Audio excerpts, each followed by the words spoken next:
usual. Thank you. And I just want to make sure you guys are okay to be paid. Yeah, so you sign already. Okay. And I have to read. The event lecture will be recorded as stream. Well, we're not streaming, right? Podcast. So video recordings will only capture the speaker, instructor, and students will not be visible.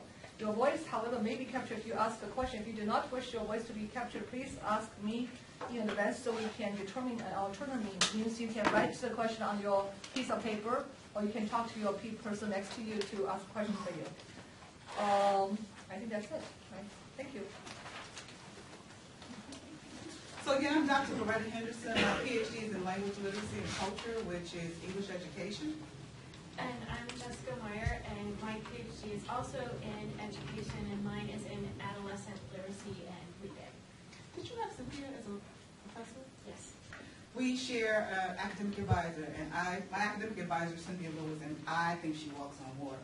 Yeah, and Loretta had her at Iowa State. And then University of Iowa. Sorry. Oh, I know. Major University of Iowa. Iowa City. I got the Iowa part right. And then she came to Minnesota, and that's how I ended up working with her at the University of Minnesota. She's an endowed chair now. Yes, she is. Oh, I've always said I want to be like her when I grow up. And Cynthia is probably from whom I learned to teach, even though she says I came to her as a good teacher. She says it was innate. But there are some things that Jessica and I have learned as we have prepared to teach that I think coming out of a college of education has served as an advantage for us. We met the other day and brainstormed this list of topics that we wish someone had gone over with us, and so that we thought would be useful to you. It is by no means exhaustive, but some sort of a crash course. Want to start? Yeah, sure. Well, part of what we're talking about is, as part of my PhD program, because it was in education, I had to take some education classes, one in teaching and learning and one in curriculum, which otherwise I never would have had. That plus all the time that I worked as an instruction librarian, I was really well prepared. I thought when I taught my first class as an adjunct, and then I learned a lot of things that I should have. So that's kind of what brought us to this today. Lauren, if you want to talk first about the statement of teaching, since I've never had to write one, which is unusual, and I don't know why. Cynthia told me, Cynthia has told me lots of things. Thank you. She's told me lots of things, and there's 3 things that she told me to do that I did not do, and I regret them to this day. But this is one thing that I did do, and she told me to write a statement of teaching and a statement of research. And Ed is, can I tell you a bit? Yeah, that's fine. Okay. Ed is doing a job search, and he said that he had to write a statement of teaching and a statement of research for his portfolio. And you do need to create a portfolio as you hit the job market. You write a couple CV cover letters, one for teaching positions, one for research institutions. You have your CV that might differ for a research institution versus a teaching institution. You have your letters of recommendation, which are just standard. You have a statement of teaching and a statement of research, and then your transcripts. Your statement of teaching is about a 1-page, single-page document, and it talks about the philosophical position from which you will teach. Mine was student-centered teaching. It was multicultural in its approach, blah, blah, blah. I use my statement of teaching not only to find a job, but portions of my statement of teaching were even in my tenure application, because we had to have a statement of teaching. Every year when we do a merit review or our contract renewal, we have to have a teaching statement, a research statement, and for years I just cut and paste. There was no reason to reinvent the wheel. It served me well. Yes, I altered it a little bit as I went through because my ideas about teaching changed a bit, but I firmly had a position on teaching when I graduated that I have stayed with, basically. Yeah, and if I actually had to write mine down, it would have stayed the same as well. Mine is a little different. It varied quite a bit from my colleagues on my PhD program in education, because rather than espousing certain learning theories or pedagogies, my teaching statement was student-centered, but also really focused on integrating research and practice in the classroom. So making sure the classes were applied. I only applied to teach MLIS students for the most part. So that was the focus of mine, was on preparing students for professional practice by emphasizing real-world experiences, professional materials in a classroom. So having that idea of where I wanted the students to be at the end of whatever class we had helped me figure out, okay, how am I going to get to that end? Which of course leads into all the other things that we are going to talk about today. So talking about all the way back to the beginning, you're preparing for a new course. Some of the logistics you have to think about, and months before you think you should have to think about them. We've already gotten the mildly scolding note from the university about ordering fall textbooks. We're supposed to have fall textbooks ordered for next week. I won't even know until another 2 weeks if my class that I think I'm going to teach in the fall is even going to be offered. And if I wasn't a full-time faculty member on contract, I wouldn't know until a couple weeks before the semester whether or not I was going to teach a certain class. Which means that you have to be prepared really far in advance in case. So starting to think about. So one of the first things you have to think about is textbooks. What you're going to buy, what you're going to assign, what you have to assign. Are there certain guidelines? And part of that is understanding both the culture within your program. Is there kind of a general rule on how much textbooks cost? This is something I found that really varies a lot from discipline to discipline. If you're in like a science, psychology, math, every textbook is going to be like $150 and $200. Which will appall people in history and English because they've never spent more than $20 on a book. So you've got that real variation. Kind of figure out where you are, and also that you have to start figuring out how much can I assign to read every week, and how much is acceptable. I have a guideline for you. Got it from one of my advisors in graduate school. 67 pages per night for undergraduate students. 100 pages for master's level students, PhD students, 4 articles or a book a week. That's what we did. That's what I do. That's a pretty good. That's what I do. Yeah. 67 pages for undergrads Per week. per week. You mean If you want. 60 and 70, right? 67. 67. 67, 67, 68, 69. I was 60. Okay? 67. So it's kind of a 50% increase with each level. Determining the amount of money that you can spend on the book is very easy. The university has an estimate of cost for education. It's at the registrar's website, and we have it here. And so there's 2 columns. One is for on-site students. One is for for the undergraduate program. One is for students who live at home. One is for students who live on-site. Books is one of the categories, and here at UWM, the category for books is $700 for the year. Divide that by 2, it's $350. Divide that by 4 courses. That is not enough money. It's not enough money. So around $100. But again, if you're teaching maybe some tech courses, the books are just going to be more expensive. But for undergraduates, try to stay around $100. For MLIS, for master's students, try to stay around $100, $150. PhD students, who cares? It's usually somebody else is paying for this. I really, it was not unusual. It is not unusual to go to the shelf for a doc seminar and have to pick up 15 books. That's what you do. Now, how do you get through those 15 books as a student is another story. We're not talking about that today. Well, I've never worked up before, so. Okay, good, because I have some things on that.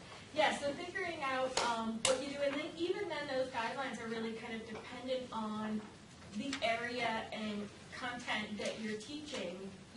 100 pages in a statistics book would make you crazy. I mean, that would make anybody crazy. You couldn't expect to read them in a week.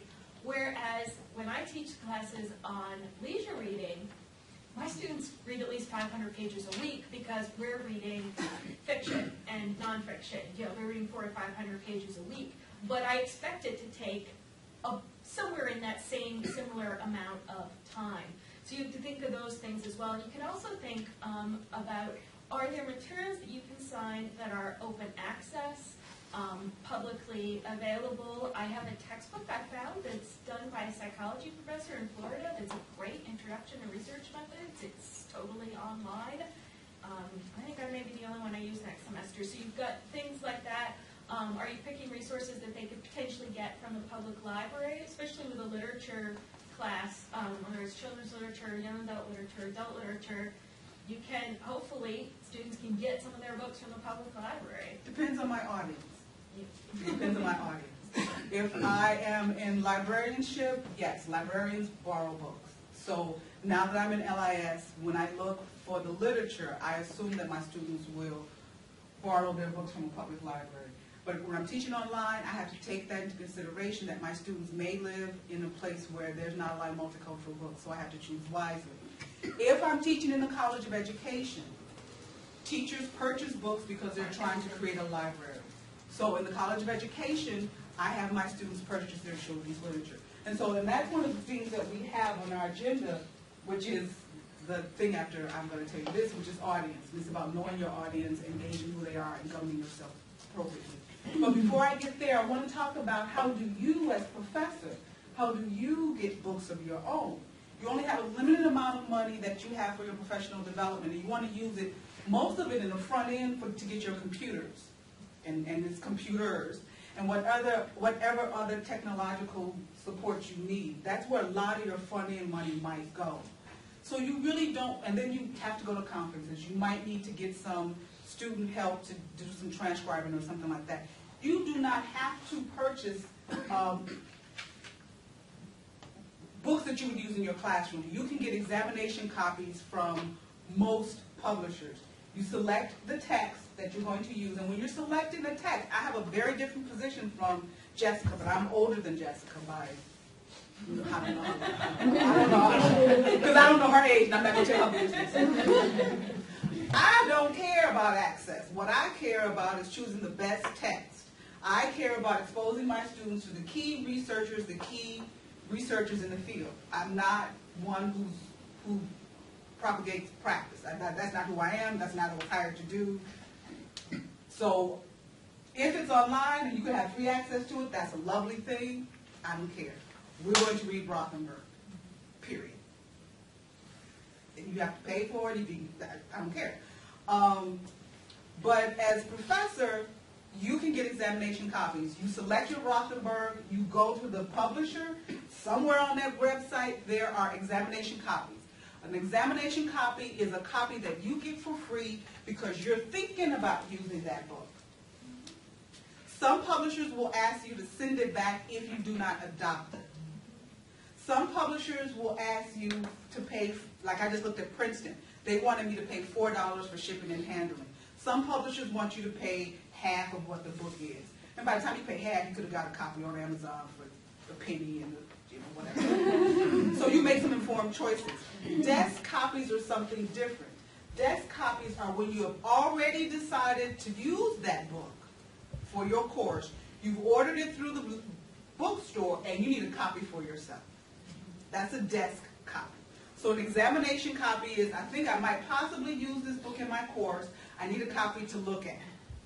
Yeah, I just requested one this week. I emailed the rep from Libraries Unlimited, which is one of our major textbook publishers, and said, I'm teaching adult services in the fall, and I want to see your book on adult services on public library to see if I want to use this in class. And she said, okay, it's in the mail. You should get it in another week. Most, I don't like to talk to people on the phone. I don't want to talk to you. I love So it. I just fill out the online form. I don't talk to you. I just fill out the online form. Some publishers have a limit of the number of texts that you can get from them at any given time. It's usually about a maximum of 3. And so you just order some, you wait a few months, you order some more. And quiet as it's kept, I ain't one to gossip, so you ain't heard this from me. That's also a nice way to add to your library. That's not the purpose of it, but it's a nice way to add to your library. You might find that you get a book and you don't want to use the whole book, you just want to use a chapter or an article or 2.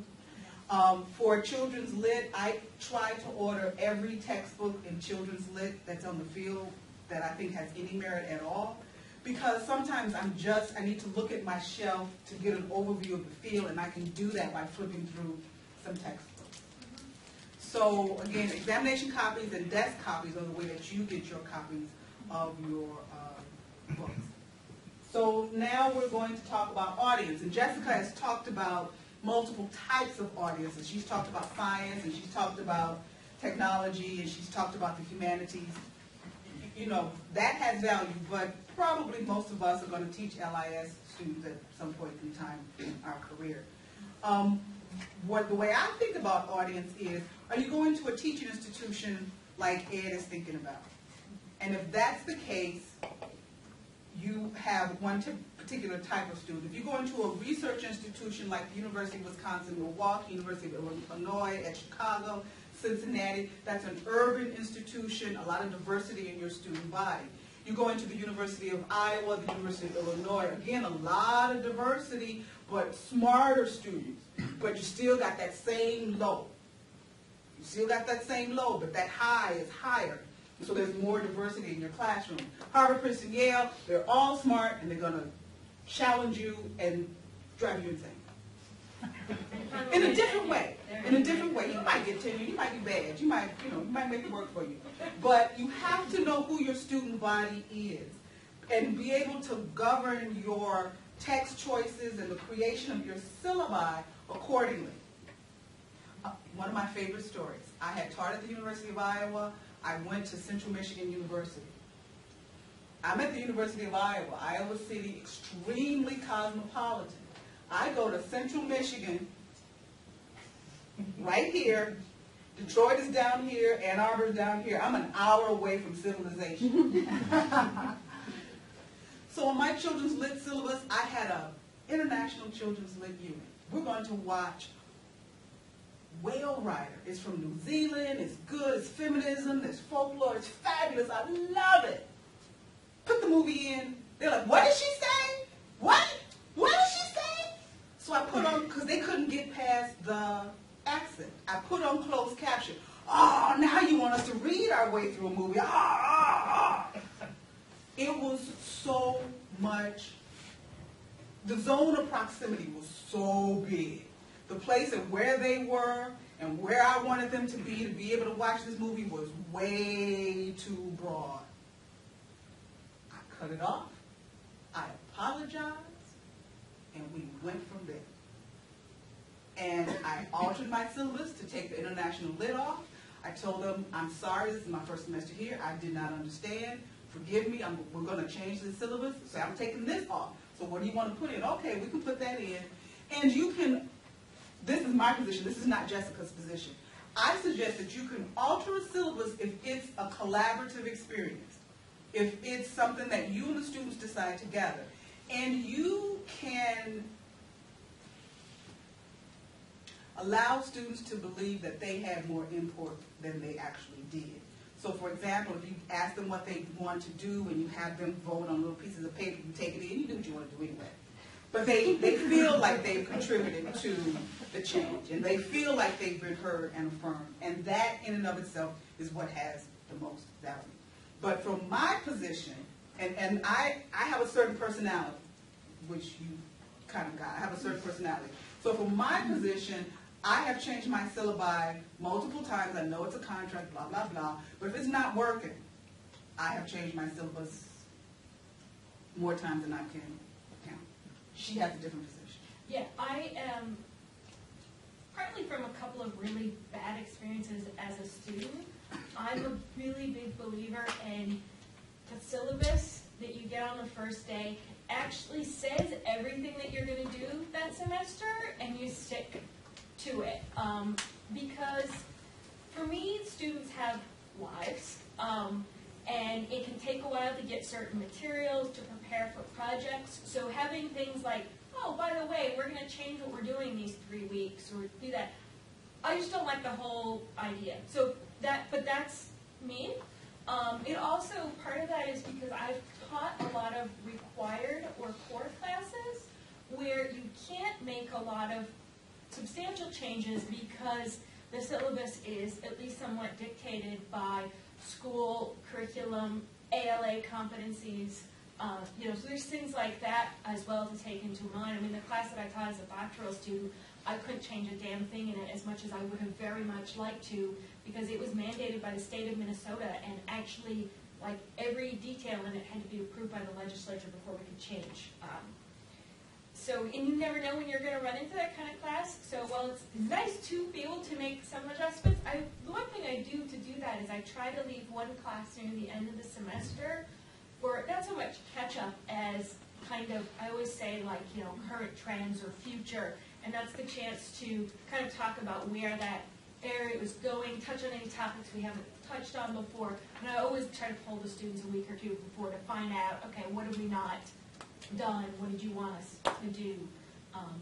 But yeah, I am a big believer in having everything in your syllabus, which of course means an enormous amount of work before the semester starts, and probably before your contract starts as well. If you wait until your contract starts, okay, then you're going to be a big problem. Stick to my syllabus. I do. I do. We mad Saturday morning. I could have been in bed. We wrote it off. I typed it up. I like it. It gives me structure. Makes me happy. Gives me a sense of control. Another thing about gauging your audience is, Ed told me I'm going to blah blah school to interview, and I thought it was a Christian institution. Again, if you're going to a religious university or religious college, you need to align yourself with the mission statement of that institution. If you're going to a state institution, you have more flexibility, but you are governed by the state. Or at private institutions, the state has nothing to do with you, except for to give you money. Yeah, and I had that. I taught at St. Catherine's, and which is a religious institution, although that did not reflect mostly in their MLS program, except that reflection was a required part of every class and every assignment. You had to put a reflection piece into everything you did in a class, which I actually kind of like, because it makes you think about what you did. But it wasn't something I had done before, and that was a big change that I had to make, right before the semester started, and I found out that that was part of it. So if you're at a particular type of institution, there may be positions that are not welcome there that you should not push. So if you're at a religious institution and you have an LGBT unit that you really love, I suggest you not teach that for your first semester, because that might not be aligned with the mission of the institution. And as an agent of that institution, you have to toe the party line. If you do not want to toe that party line, then maybe you should find a different type of institution in which to teach. But once you've accepted a position as faculty, you have aligned yourself with the mission statement of that university. And it is not fair to the university nor to your students to go against that mission statement. Okay? So you need to try to gauge who your audience is, your students' academic ability, the diversity that might be in your classroom or the lack thereof, and you need to figure out the local culture. If you're at a research institution, a teaching institution, or a state institution, that might be someplace in between. And how much power students have over what you do. I had it taught at one place that shall remain unnamed, where if a student complained about anything, they went directly to the dean, and then the dean called you and told you to fix it. I didn't teach there for very long. But this was incredibly student-centered. If the students didn't like it, it did not happen. I did not know that until I experienced that. But that's the kind of thing. The other one, particularly if you're working in a professional, if you go into like an MLIS program, is figuring out, do most, all, or none of your students have professional experience before coming to the program? Because that can make a difference very much in terms of what you talk about in class and in terms of assignments. And can you draw on that experience, or do you assume they know very, very little and you have to really start with the basics? So we're going to talk about syllabi construction. Yeah. And there are multiple ways that you can get the syllabus. You, of course, ask the department for what you're going to teach if they have a master syllabus. And if they do have a master syllabus, typically you have to teach that within 70% of what's on it, and you can change it for about 30%. And as an incoming faculty member, that's a very, very absolving tool. It absolves you of a lot of responsibility and just gives you some space. They may or may not have a master syllabus. Then you can ask faculty in that subject area if they wouldn't mind sharing their syllabi with you. They may or may not. If they choose not to, do not be offended. That's their intellectual property. They might be preparing a book on that subject matter, or they just might not be nice people. Whatever the case may be, don't take it personally. Just try not to ever teach a class that they also teach a section of. Because you need to be teaching similar stuff if you're teaching similar sections, and if they're not sharing, then you don't want to be doing that.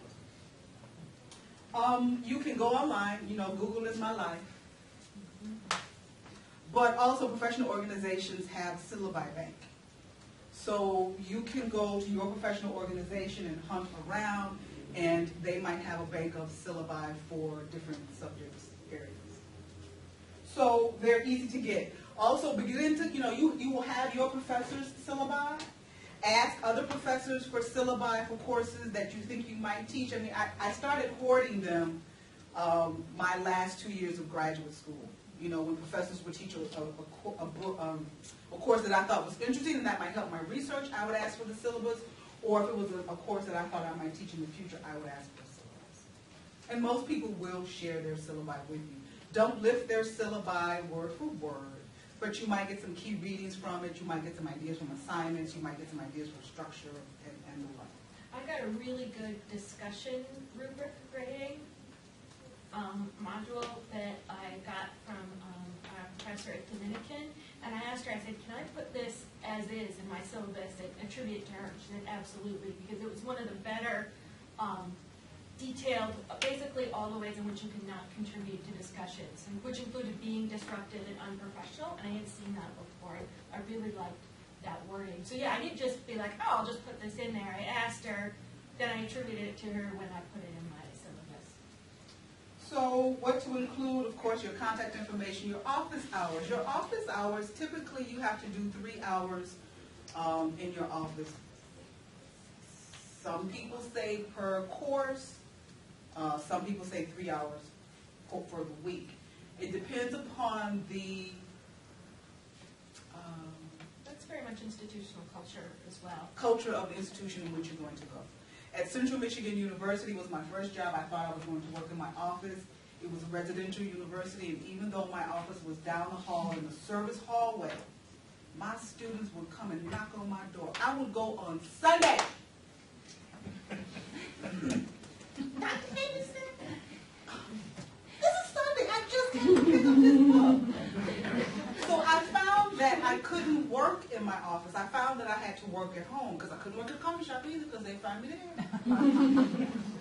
Here, I can actually work in my office because my students, they rarely come by. Yes. So you have to gauge the culture. Your department might expect for you to be in your office, and that may be how you have to adjust, or they may not really care. You spend a couple, 3 weeks figuring it out, but be flexible.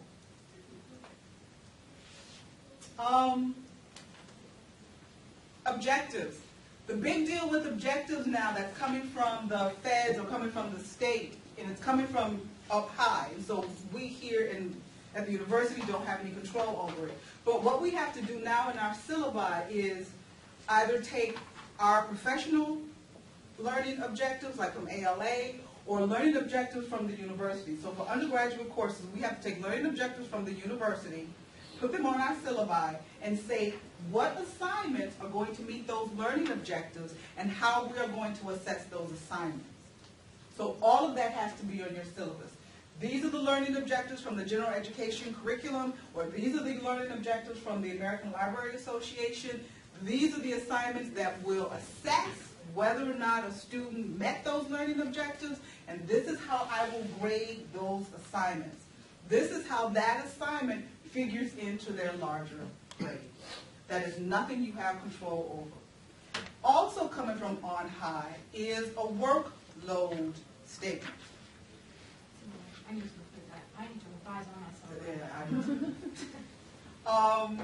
A 3 credit hour course requires 144 hours of work minimum a semester.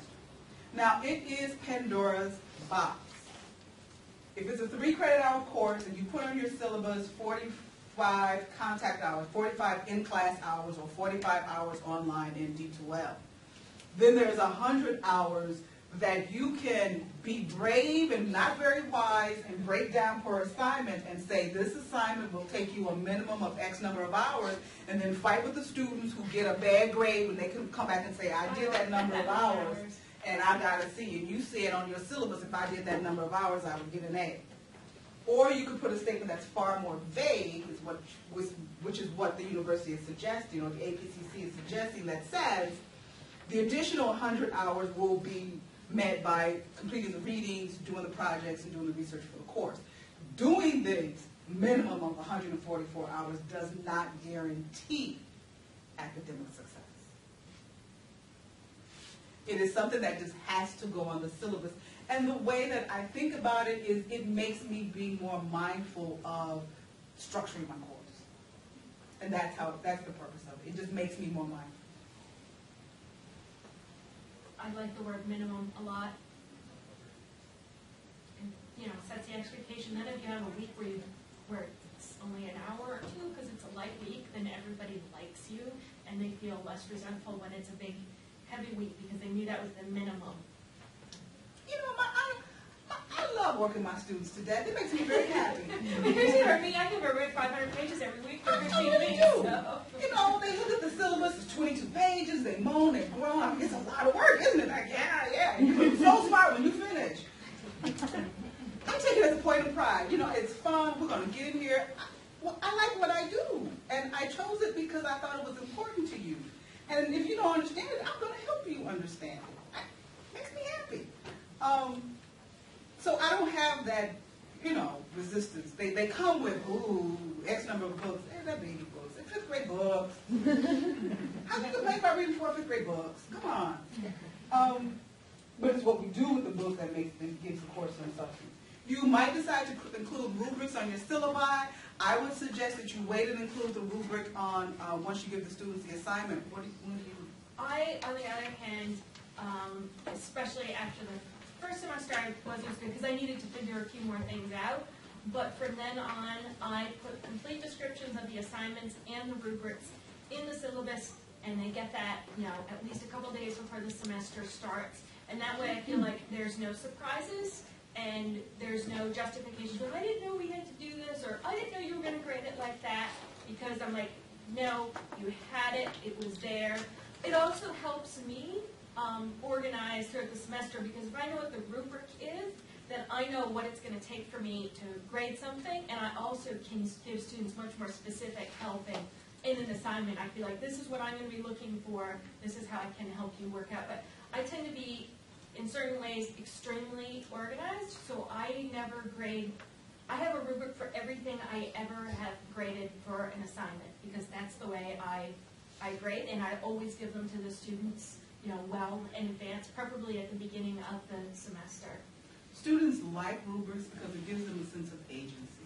And I, you know, being trained as an, you know, in an elementary program, I very much understand how children's agency is always usurped. And so I give my students as much information as I can, and I try to be as transparent as possible, because why not?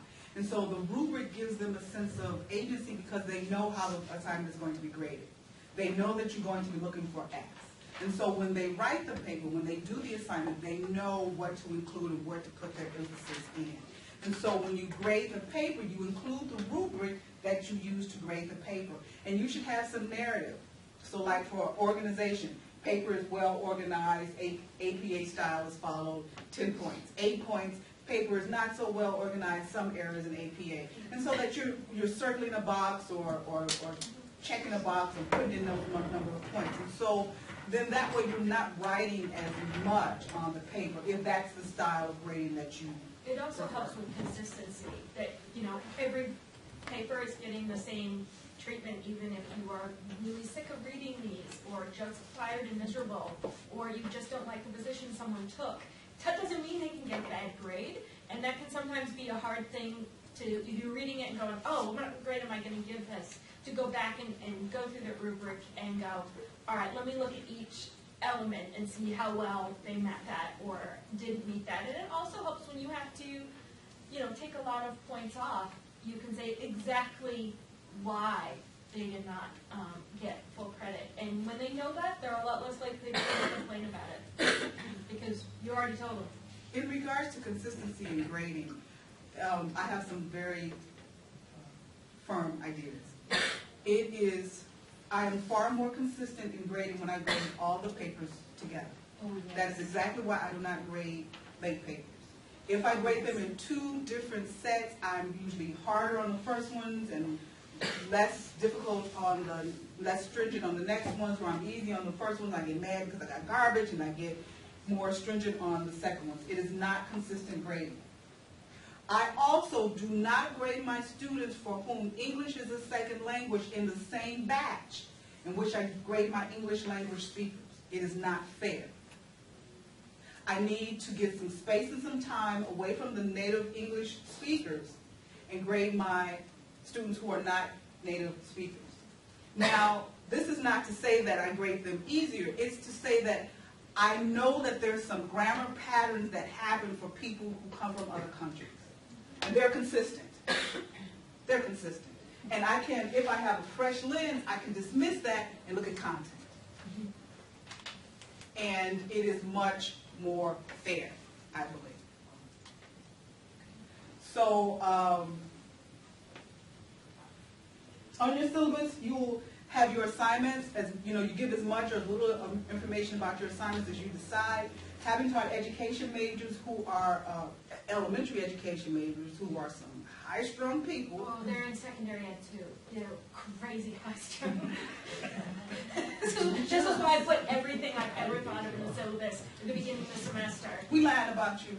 Yeah, because I'm an elementary school teacher, so I'm like, am I high strung? Yes, you are. Renee, you're so relaxed. There's all the students like that. Because they know that what they're going to do is very important. They know that one comment, two comments can change a child's life. Oh, you're really, really smart. My third grade teacher told me I was smart. I'm smart. Or my third grade teacher told me I was ugly. I'm ugly. I got problems for the rest of my life. So they're really, really tense. And so that is why I started uploading my syllabus at the beginning of the semester. I gave them all the information I have. So on my syllabus, there's a daily schedule, and then there's an explanation of all the assignments, detailed information. Some students, my MLIS students, sometimes that overwhelms them. They say, we got to do this all in one semester. Well, you don't have to do it today. I'm going to give you 15 weeks. Okay. But again, you have to gauge your population, you have to gauge your audience, and you may have to adjust your style depending upon your student body. And that's one where I will, on the first day of class, be like, all right, you've got this big thing. I am only going to preview the first third of it. And I will talk about the other things as we get further along in the semester. But if I talked about every assignment and every reading for the next 16 weeks, we'd all be overwhelmed. See, I do just the opposite. I do talk about all the assignments briefly. Unless they get those saucer eyes. Yeah, that too. You don't want me to do it. No. And I have a big personality. I know I can suck up all the air in the room, no matter how big the room is. And I know that I can overwhelm students. And so I'm really good at looking at people's faces and judging if you're engaged, if you understand. And that is something that I really encourage you to develop the ability to do so.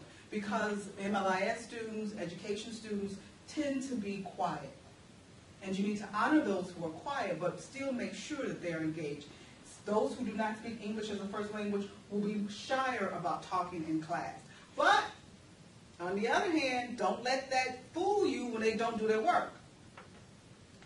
Wonderful story. Had a girlfriend in graduate school, Chinatsu. Have a girlfriend, met her in graduate school, Chinatsu, Japanese. All the stereotypes about Japanese people being hard workers, blah, blah, blah. We're in class. Cynthia asked her, so Chinatsu, what do you think about XYZ? Oh, my English, oh, my English, oh, my English.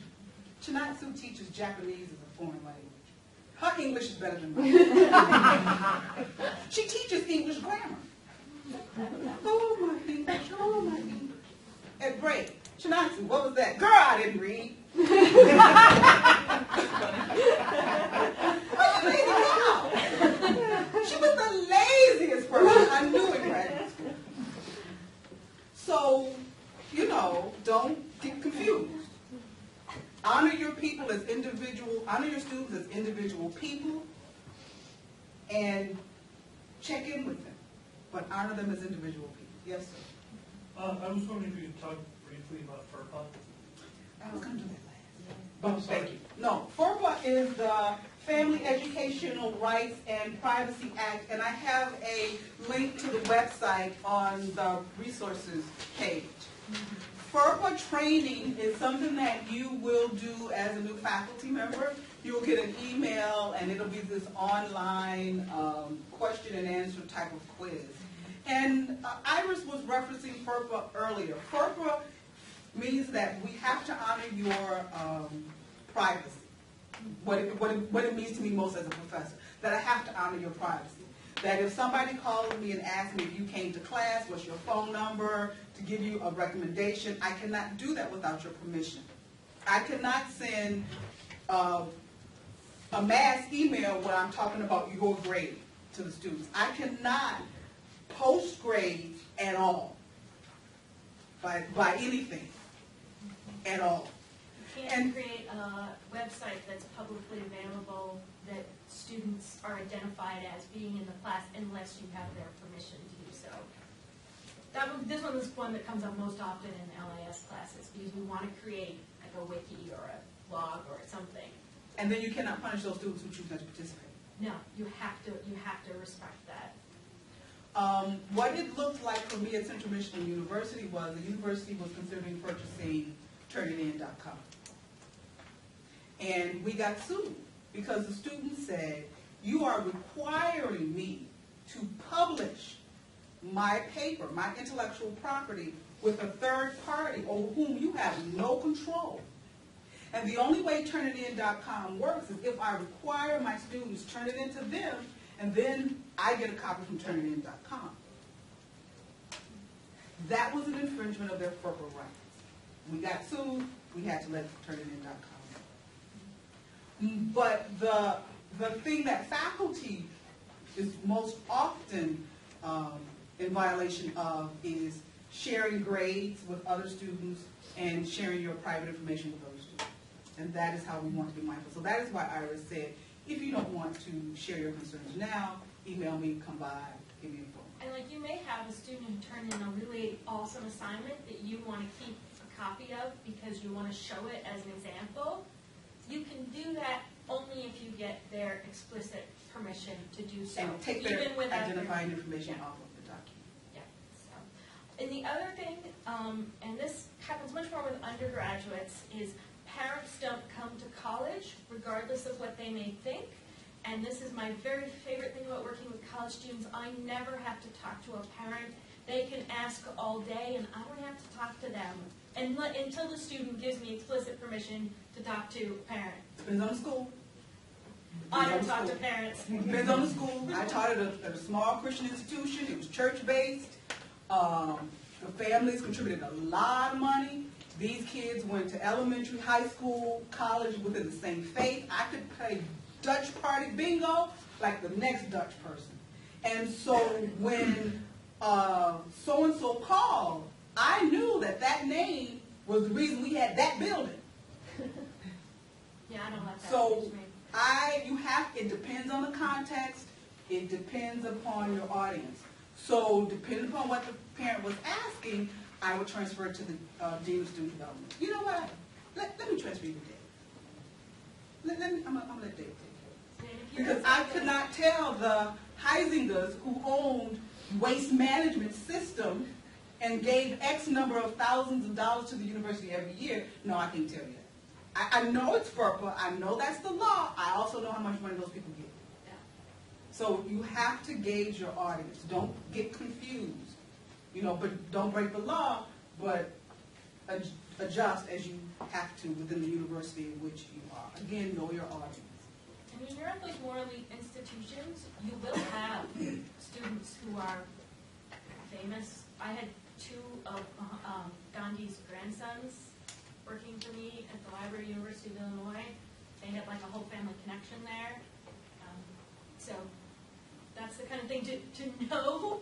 And it's a nice bit of information to know. you're shouting at them for being bad library workers. And you lose your job the next day, Attention at all. confused. Exactly. Because you don't contribute any money to the university. No, I was a drain on the university. So we're going to talk about being online in an on-site world. All of Yes. you have experienced online education. You've either taught online. If you haven't taught online, make sure you teach online before you graduate, if Yes. at all possible. When we're doing interviews, we're doing a lot of interviews. And that is one of our standard questions. What's your teaching philosophy? Why are you interested in this institution, in this department, in this job? Have you taught online? Can I add one thing? Yes, ma'am. For anyone who going to teach independently has to be approved by EC, Executive Committee.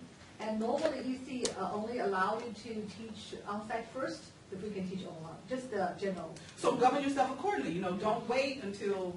And even being a TA for an online class is absolutely something. You can say, what's your online teaching experience like? Well, I was a TA for this online class.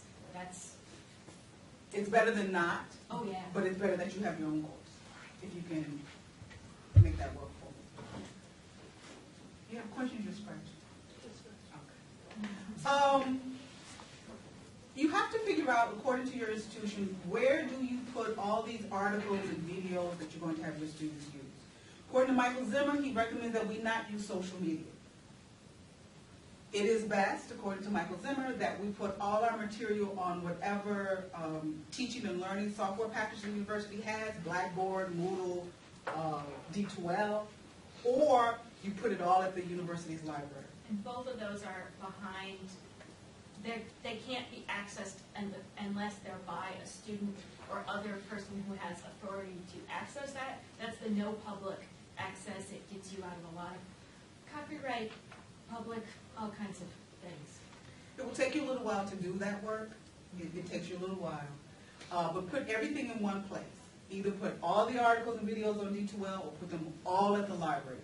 Don't make students look for resources.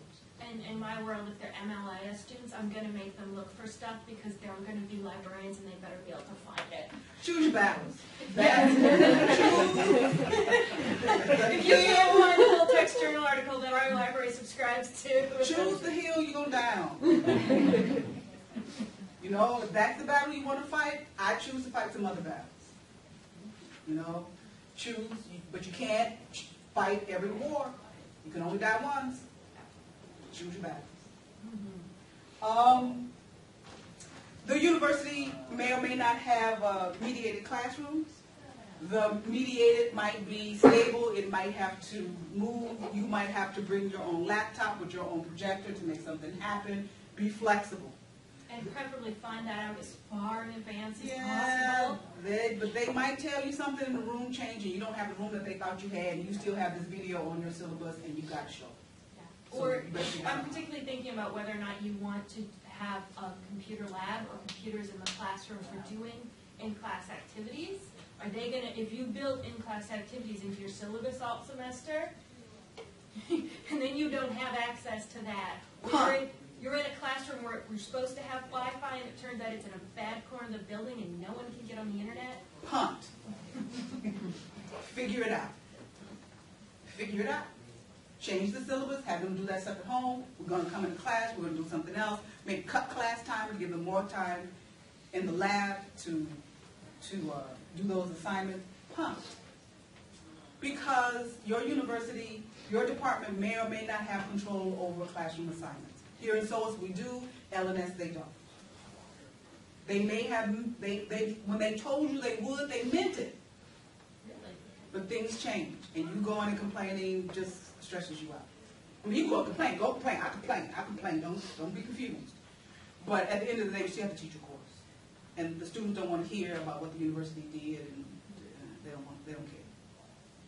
With that, make sure you have the code for the console or the password or whatever written really prominently for yourself. So when you get into the classroom on the first day and you're nervous because it's the first day of the new class, which happens to me every semester, even though I've been doing this for years, you don't want the nerves to make you go, oh my God, I can't remember how to open the computer, which can set up, I actually did this once, I was just like, I just stood and stared at them for like 5 minutes because I couldn't figure out what to do. if I couldn't turn on the computer and the projector. So that's one of those things I've learned to like write in really big letters, like right across the first thing that I'm gonna have. So I'm like, okay, I don't have to worry about this. For support, here at UWM, there's a certificate in higher education teaching and learning. There's a course, instructional design and teaching strategies that you might choose to take if Iris says you can, or whomever your academic advisor says you can, teach you how to teach on a college level. Here at the university, in the PhD program, we teach you your subject matter. We do not teach you how to relate that subject matter to a class. That's not what we do. That's not what any PhD program does, except for this one. So here's a course that you can take if you're very, very concerned. There are always teaching and learning centers at a university. You can go there and they will help you create your syllabus, they will help you create rubrics, they will teach you how to teach online, they will teach you how to select books, they will teach you how to create quizzes that assess what you really want to assess. They will even come at midterm and ask your students how you're doing, observe you, meet with you, give you feedback, and then come at the end of the semester and do that again and meet with you and help you in your teaching. So there is support to help you in your teaching at the university. And it's usually someplace around the library. Mm-hmm. I went as a graduate student because nobody helped me, and I learned an awful, awful lot. And they're not there to do anything but exactly what you need. You come in with a specific term. Help me figure out how to assess what I want to assess. I don't want to create a quiz, but I want to do something else. Help me figure that out. And they only do that.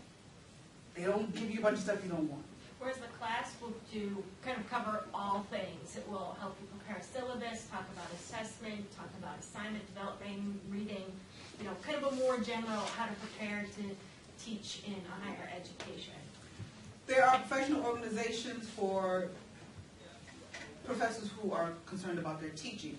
The one that I attend to most is teaching professors. They have, and the contact information is under resources. I get a newsletter with some really nice, helpful little blurb. Don't give me more than like 3 or 4 lines because I don't want to read it. But they have some really good blurbs like online teaching and the construction of creating community and groups, online environment. They have a conference and they have a newsletter. And then the National Academy of Leadership has a really nice website. It's like a seminar on teaching and learning for new professors. And so they have lots of links about curriculum design and syllabus design, and I liked it. I'm going to go back. There were some things that I wanted to look at myself.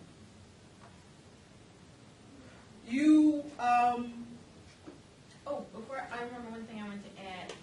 When you're putting information online in the online course site, this is good for an on-site class, but it's essential for an online class. I can't remember. I wish I could remember where I learned this. Is every bit of information you put up there should appear in at least 1 or 2 other places. So every course deadline should be in the syllabus, should be in the Dropbox, and hopefully you have an auto-populated calendar. So there's no like, oh, I didn't know that page exists, because every bit of information is in multiple locations. You have to think about where people are going to look for material, where they're going to remember to do stuff. So like, I have discussion questions every week. There's that. Well, in the weekly content, there's also the discussion question and a link back to the forum and a reminder on the calendar. At the Teaching and Learning Center, they will have a seminar in online teaching. Yes. Don't take it your first year because you are overwhelmed with doing other things. I did. It was really helpful because I had to teach online my first semester. I say get your research agenda together. That's what I say. That's what I say. Get that article out, adjust to be in that place. That's what I say, but you know, that's why we have 2 people. But at some point in time, you can take the seminar on online teaching. And it does very much expect how much online teaching do you do? I mean, I had an online class my first semester. I knew I was going to have at least 1 the next semester and 1 the semester after that. So that's for me why it was a priority to do right away, because I knew it would make my first year easier. But if you're not doing that right away, then, oh yeah, you can definitely save it for later. Your faculty advisor will tell you that on some level you are to create some synergy between your teaching research and service. That your teaching should inform your service should inform your teaching, and all of which should inform your research, whatever the circle is. But there's some things that you should not do. For example, if you're doing research on students, you can do research on your current students, but you have to get IRB clearance. You have to get approval by the university and from the students that you're going to do this research. And if it's your current students, you have to convince everyone involved that their participation in your research will not inform their grade. And that's a very difficult thing to do. So if you're going to do research on your students, make sure you get IRB approval. And one of the things you can do is you can collect data during the semester, as long as you promise not to look at it until after grades have been turned in. So that's one way to be like, I won't know who contributed, I won't know what was contributed until after grades have been turned in a way. But overall support, when you become a new faculty member, you will probably have a faculty mentor within your department, someone that you can go to, maybe that's in your subject area, that can help you navigate the university, answer those questions like, where do I get that form? You might have someone within the university at large who can help you, give you advice, and your department doesn't know about it. You can keep your faculty advisor as your faculty mentor. I called Cynthia a few days ago. And I'll see her at NCTE, and I always have to have alone time with her. I know, and I'm not a high maintenance person at all, but I have to have alone time with her. I got to. I need at least 2 hours. I don't want nothing, but I need alone time. Your colleagues in general will help you in your process. But you do not have to do it alone. But being a faculty member is an extremely solitary life. You're in your head all by yourself all the time.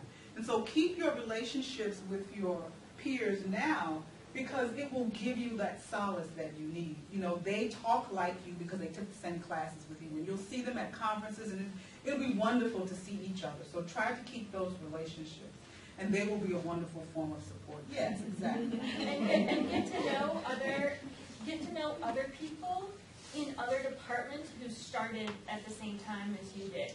Because they're dealing with many of the same things. Won't be the same disciplinarily, but it'll be a lot of the same issues of teaching and learning and course prep and administration.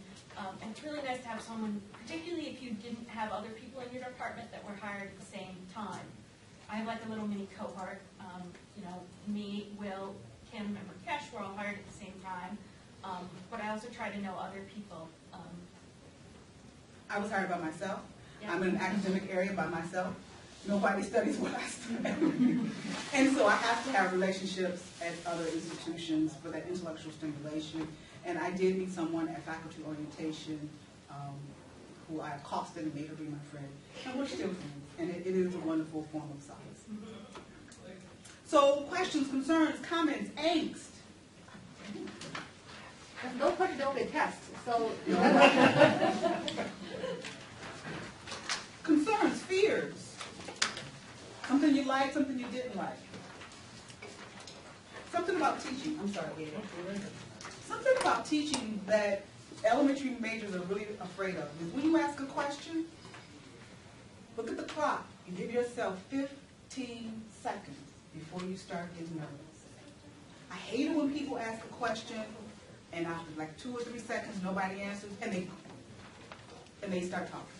Some people are quiet. Some people it takes them a little longer to get their ideas together. I myself ask the most convoluted questions in the world. I never ask one question. It's usually 3 put together and they're trying to figure out what I wanted. So if you just look at the clock and just stand there. And I'm older now, and I can say, I can wait longer than you can. And just wait. And somebody will say something, if for no other reason but to break the silence. Yeah, and usually by the 3rd week of the semester, you know which one's going to break first and answer your question. But usually that's about the time where I say, I'm going to stand here and look at you until one of you answers that question. You know, you can explain that you're actually doing it on purpose. I don't tell them that the first week. I give it a few weeks. But I will explain that I'm waiting for you to gather your thoughts. I can wait as long as you can. I go with 30 seconds. You'll be amazed how long that time is going to. Yes, sir. Well, especially with a recalcitrant class, you may have to outweigh them. I have a question with your experiences of the different levels of courses, not just undergrad, graduate, but also do some universities really strictly adhere to this is a 600 level, these are those expectations, this is a 700 level. If they do, it's in the syllabus that you'll get. Yeah. And then also how to deal with mixed classes, where you have undergraduate and graduate students with different expectations. That thought. The syllabus Can't has, avoid it, but. no, you have to, the graduate student has to do 30% more work. So what that typically looks like for me is a graduate student has to write a 20-page paper. The graduate student might have to do a lit review of a key piece of critical literature in the field. And the graduate student might have to teach a course, teach a class. Additional readings is another. When I've had master's and PhD students, I've done additional readings for the PhD students, more research-oriented, and their additional work has been something research-oriented that ties into the subject matter. The concern about classroom management is you don't want it to become a conversation between you and the graduate students, and the undergraduate students are left out. You don't want it to be a conversation between you and the undergraduate students, and the graduate students sitting there bored out of their poor little minds. So as you teach, you'll figure out how to have everybody involved in the party. And that is something that you will develop through time. It's something that you're going to have to work on to develop your own style. You might do small groups. You might do round robins. You will figure out how to manage your classroom. And if it doesn't work the first semester, it's okay.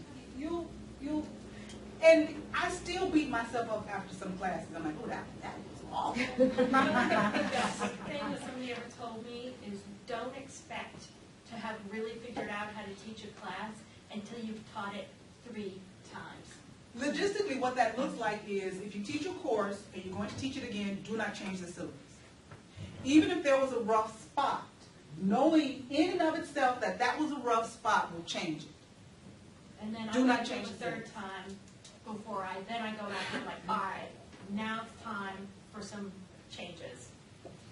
So that's what it looks like. That. Questions, concerns, angst? Yes, ma'am. Okay. Because I'm teaching right now, it kind of keeps thinking of me, how I teach right now. But I have a very big concern about the grading. I mean, I had a midterm exam, and maybe I didn't really think about how to make a midterm question, So I heard, we have to know the student's level, but I didn't check. I didn't have the pretest, so I didn't know how much they already knew. So I created the exam, exam question, and they did awful. So in that case, well, the midterm was already taken. There is nothing that I can do. Oh, let me tell you what I do. Oh, yeah, That happened to me. That's not a hard problem to fix because you're only halfway through the semester. Again, I come from a college of education. And out of the college of education, we do a lot of navel gazing. We do a lot of self-reflecting. And we are always looking at how our subjectivity, how my race, my class, my gender, my personality impacts your ability to learn. And how your race, your class, your gender, your personality impacts your ability to interact with me. And if my entire class fails, if 3/4 of my class fails, if my class complains about how they don't want to read, how the reading is horrible, it's my fault. It is my fault. There's something that I've done that I can change and do differently. I would throw that quiz out. I would go and say, you know what? X number of people failed this exam. Something happened that didn't work. Because I should have had a better curve. I should have had 4 A's, 6 B's, and 2 C's, and 3 D's, and whatever. So let's toss this out. Let's do something else, and let's assess again. And saying that it's your fault right there makes them feel better. By you're saying, if most of you didn't get it, then I didn't do something right. I have this with assignment directions. If most people did it wrong, then my directions were wrong. Now, but they share some responsibility in this. Now, if I say it was bad and we're going to retest, then we're going to review and we'll retest. And you have to do your share. You have to do the reading, you have to participate in the review, and you have to come to the test prepared. But I talked to them, what was it about the test that didn't work? It was the way you phrased the questions. It was, I just didn't read. You know, you want to have a conversation about what went wrong before you, because without knowing what went wrong, you can't adjust it in an informed manner. But do this kind of thing with the knowledge and support of your mentor, so that your mentor knows what's going on. Your faculty mentor, your faculty, whomever, somebody knows what's going on. Tell Iris, this bombed. I messed up. I really did. Help me. Especially when you're still a student, you've got plenty of room for mistakes. Oh, well, I did it a few semesters ago. Oh, yeah. Oh, yeah. Everybody messed up on an assignment. It was my instructions. Oh, yeah. It was my instruction. Yeah, it happens to everybody. Which, when you said letting your mentor know, they may think very much about problematic students, which I saw you write up on the board. And that's really probably the best thing, is when you have a student that you think maybe there's a small daily problem, but someone who's been a continual problem, is to let somebody else know as early as possible. Not necessarily because you want them to do anything, but because you want to let somebody else know, maybe get some feedback or ideas. But sometimes it's just letting somebody else know and documenting that. I had a very bad one last year. That was special. Oh, he was very special. What I meant by problematic students is on the undergraduate level. Let's say you have a student who loves to be seen, has to be seen, has to always ask some questions. Take that energy and use it for your good. Mm-hmm. Make him be involved in the lesson. Come on up here, Sam, and help me do this. Come on up here, Sam, and pass these out. Sam, go do blah, blah, blah, blah, blah.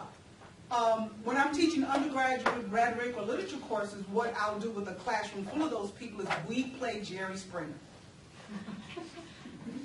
If they have that kind of energy, I'm going to use it for my good. The students come to class in characters, and I get the problem ones, and I get the most problematic one. He can be Jerry or Steve, the center of attention. If he wants to be the center of attention, it's going to serve my purpose. Okay? And he can be Jerry for the day because I talked to him. Okay, this is what you're going to do, and this is what I need you to do, and you can do it because you're the man, blah. Make it work. You know? Again, decide what hill you're going to die on. That's just not a hill I'm ready to die on. Sometimes you have a class with low energy. I ply people with sugar. I bring candy, and I toss candy to people who give me the right answer. And they talk about me because I throw like a girl. Talk about gender issues, and that's stereotypes.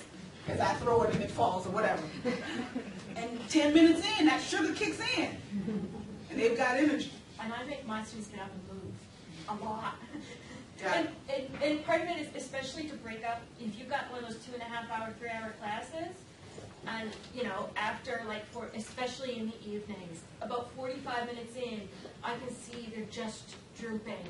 They're tired. I'm like, all right, I know you're tired. Everybody has to get up and sit on the other side of the room now.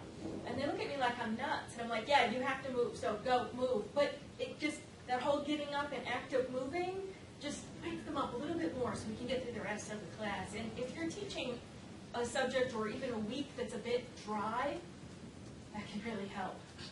Now, the sugar thing, they're going to crash. So you got to keep the sugar going. It's a 3-hour course, you got to keep that sugar going. And then you can stop like 20 minutes before class is over because you don't care if they crash outside. Yeah. But know your students. Pay attention to your students and try to manage them to your good. Don't expect that all your students are going to be whatever your fantasy is of your students. One of my teaching philosophies, I teach the people sitting in front of me. Whoever they are, I teach the people sitting in front of me. Yeah, I would love that they all came with X, but if they don't, I'm going to take my students as far along this process as I can. It might not be to where I wanted them to go, but by the end of the semester, they're going to be way further along than they were when I got them. Questions, concerns? Yes, ma'am. I have a question about working with TAs and how that plays out, not from the TA perspective, but from the teacher's perspective. I've done it a lot, right? You have TAs? I have my first good TA this semester. That's it's the luck of the draw.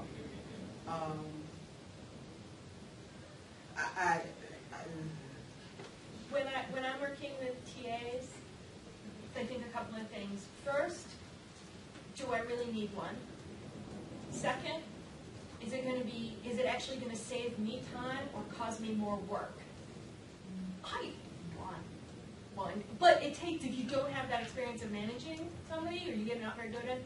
Third, I try to get somebody that I know is reliable or knows the material. I don't like to just be randomly given somebody that I know nothing about, because then I don't know if we're working together or not, if things are going to work. And whether that means you get a recommendation from other faculty, you know, hey, this person was working with me before, she's really good, I had her in class, she's very reliable, you know, that's equally good. I always meet with my TAs at least 2 weeks before the semester starts. They're not on contract, and neither am I, but we have to start thinking about this.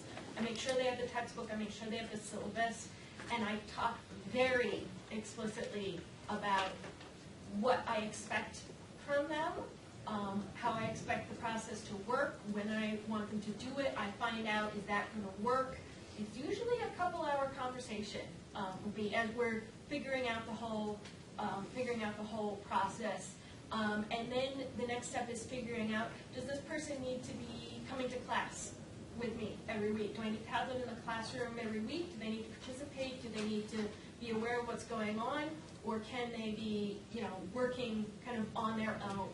And then again, that's another, we need to figure out who the person is, how well they know the material, and so on. And I find it good to establish really clear and consistent, regular communication during the semester, so it isn't like halfway through the semester and you send an email like, why haven't you graded my assignments from last week?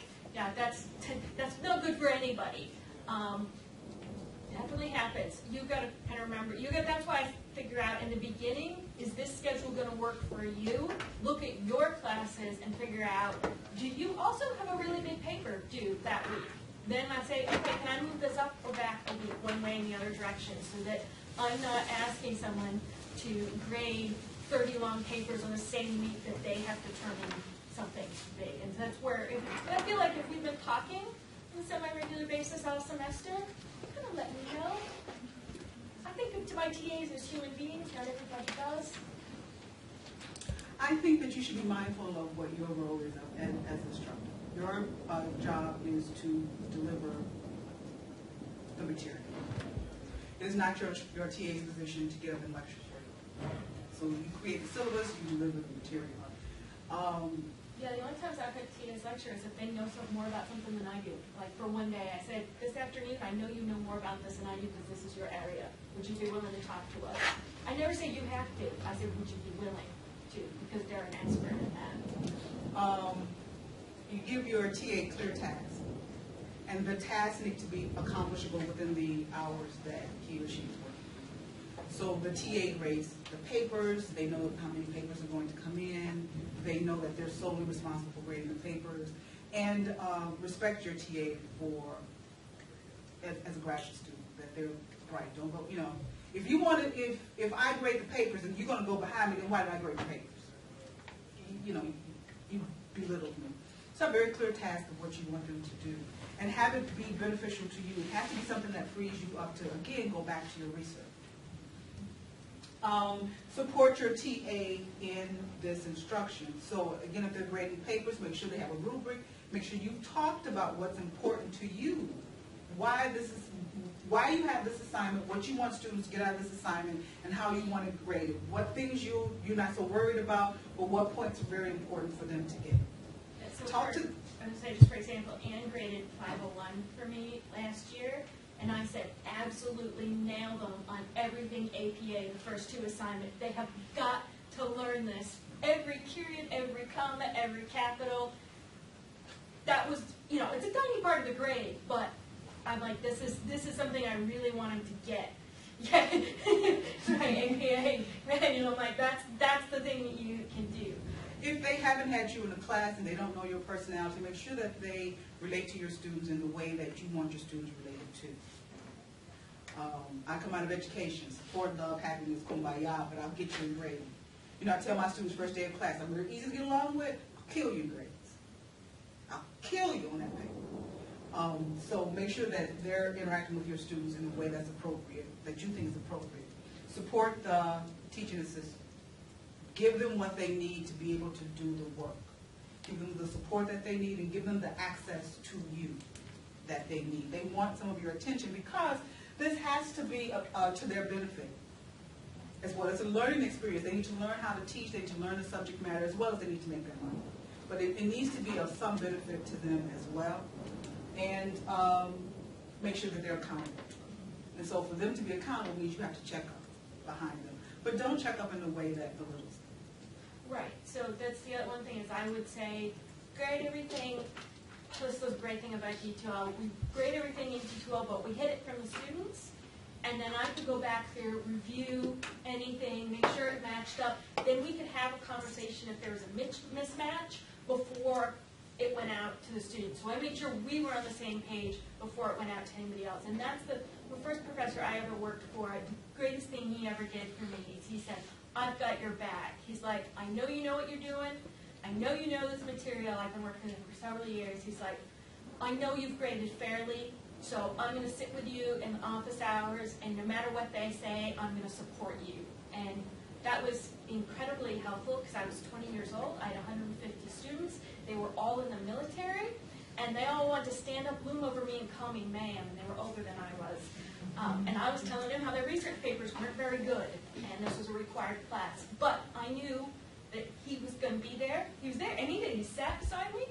He didn't say much other than, she's right, you got to listen to her. And it really alleviated what otherwise could have been a really stressful experience. And it's ever since then, I'm like, that's what I want to be for my TA. I want them to know that I'm going to back them up. But I also had to give everything to him before he would sample and make sure. But that was before we sent stuff back to the students. See, I have to do something. That's why you're the team today. Exactly. I would do something totally different. Questions, concerns, comments, angst. I know it's raining. I know you've been here for how many ever long, and I know you're tired because I'm tired. Useful, helpful, no. Excellent. Good. Thank you so very much for coming. I really do appreciate you. Thank you, Iris.